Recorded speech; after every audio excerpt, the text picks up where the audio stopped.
Hi dear friends, അസ്സലാമു അലൈക്കും. Welcome to my channel. അപ്പോൾ ഇന്ന് ഞാൻ വന്നിരിക്കുന്നതൊരു ഡിന്നർ വ്ളോഗായിട്ടാണ്. അപ്പോൾ ഇന്ന് രാത്രിയിൽ നമ്മൾ തയ്യാറാക്കിയിട്ടുണ്ടായിട്ടുള്ളത് പാലപ്പവും മുട്ടക്കറിയാണ്. പാലപ്പം ഇൻസ്റ്റൻറ്റ് മിക്സ് ഉപയോഗിച്ചിട്ട് വേഗത്തിൽ തയ്യാറാക്കിയെടുക്കാൻ പറ്റിയിട്ടുള്ള രൂപത്തിലാണ് തയ്യാറാക്കിയിട്ടുള്ളത്. അപ്പോൾ അതിന് വേണ്ടിയിട്ടുള്ള മാവ് ആദ്യം തന്നെ റെഡിയാക്കി വെക്കുകയാണ് ചെയ്യുന്നത്.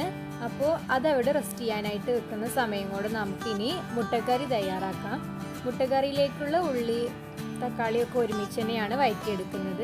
അപ്പോൾ അത് കുറച്ച് സമയമായപ്പോഴത്തേന് നമ്മുടെ മാവൊക്കെ റെഡി ആയിട്ടുണ്ട്. മാവ് റെഡിയായി വരുന്ന സമയത്ത് അതിലേക്ക് കുറച്ച് വെളിച്ചെണ്ണ കൂടെ ചേർത്ത് കൊടുത്താൽ ഒന്നും കൂടെ ഒന്ന് സോഫ്റ്റ് ആയിട്ട് കിട്ടും. അപ്പോൾ മാവൊക്കെ ഒന്ന് മിക്സ് ചെയ്തിട്ട് ഒരു ഭാഗത്തേക്കായിട്ട് മാറ്റി വെക്കുകയാണ്. ഇനി ഇതിലേക്ക് ആവശ്യത്തിനുള്ള മഞ്ഞൾ, മല്ലിപ്പൊടി, കുരുമുളക് പൊടി ഒക്കെ ഇട്ട് കൊടുത്തിട്ട് നന്നായിട്ടൊന്ന് വഴറ്റിയെടുക്കാം.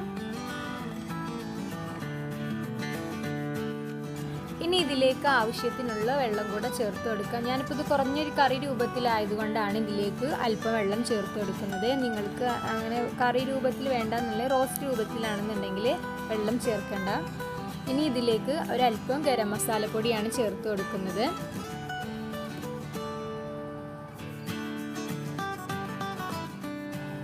അപ്പോൾ അത് കറിയൊക്കെ നന്നായിട്ട് തിള വരുന്ന സമയത്ത് അതിലേക്ക് നേരത്തെ പുഴുങ്ങി വെച്ചിട്ടുള്ള മുട്ട ചേർത്ത് കൊടുക്കാം.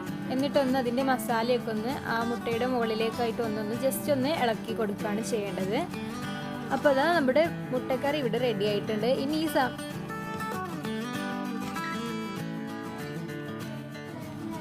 ഇനിയിപ്പോൾ പാലപ്പൊക്കെ ചുട്ടെടുക്കാനായിട്ട് പോകുകയാണ്. അപ്പോൾ അതിന് വേണ്ടിയിട്ടുള്ള പാലപ്പ ചട്ടി ചൂടാവാനായിട്ട് വെച്ചിട്ടുണ്ട്. അപ്പോൾ ചട്ടി നന്നായിട്ട് ചൂടായി വരുന്ന സമയത്ത് അതിലേക്ക് ഒരു തവിയോളം മാവ് ഒഴിച്ച് കൊടുക്കുക. എന്നിട്ട് ജസ്റ്റ് ഒന്നിങ്ങനെ ചുറ്റിച്ച് കൊടുക്കുക. അപ്പോൾ വെളിച്ചെണ്ണ ചേർത്ത് കൊടുക്കുന്നതുകൊണ്ട് നല്ല സോഫ്റ്റ് ആയിട്ടുള്ള നല്ല പാലപ്പമാണ് നമുക്ക് തയ്യാറാക്കാനായിട്ട് പറ്റിയിട്ടുള്ളത്. അങ്ങനെ ഇപ്പോൾ ആദ്യം ഒഴിച്ച് കൊടുത്തിട്ടുള്ള പാലപ്പം റെഡി ആയിട്ടുണ്ട്. ഇനി അതൊന്ന് ചട്ടിയിൽ നിന്ന് മാറ്റിയെടുക്കുകയാണ്. അങ്ങനെ ഇനി എല്ലാതും ചുട്ടെടുക്കാനായിട്ട്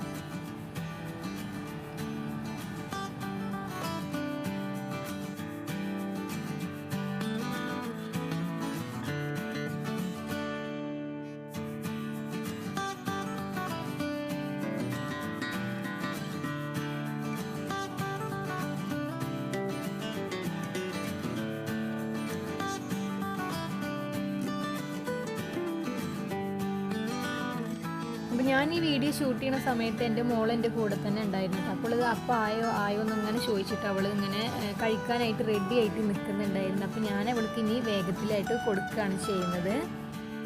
അപ്പോൾ അങ്ങനെ പാലപ്പം ഒരാളിവിടെ ടേസ്റ്റ് ചെയ്യാനായിട്ട് റെഡി ആയിട്ട് നിൽക്കുകയാണ്.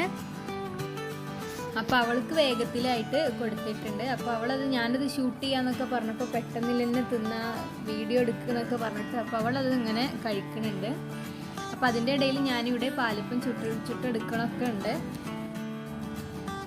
അപ്പോൾ എല്ലാ അപ്പങ്ങളും ചുട്ടിട്ട് ഞാനിവിടെ പാത്രത്തിലാക്കിയിട്ടുണ്ട്. ഇനിയിപ്പോൾ ഞാൻ കഴിക്കാനായിട്ട് പോവുകയാണ്.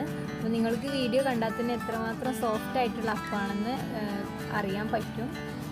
അപ്പോൾ വെളിച്ചെണ്ണ മാവിൽ ചേർക്കുന്നതുകൊണ്ടാട്ടോ ഇത്ര സോഫ്റ്റ് ആയിട്ട് കിട്ടുന്നത്. അപ്പോൾ വീഡിയോ ഇഷ്ടമായാൽ നിങ്ങൾ ലൈക്ക് ചെയ്യുക, ഷെയർ ചെയ്യുക, ചാനലൊന്ന് സബ്സ്ക്രൈബ് ചെയ്ത് സപ്പോർട്ട് ചെയ്യുക.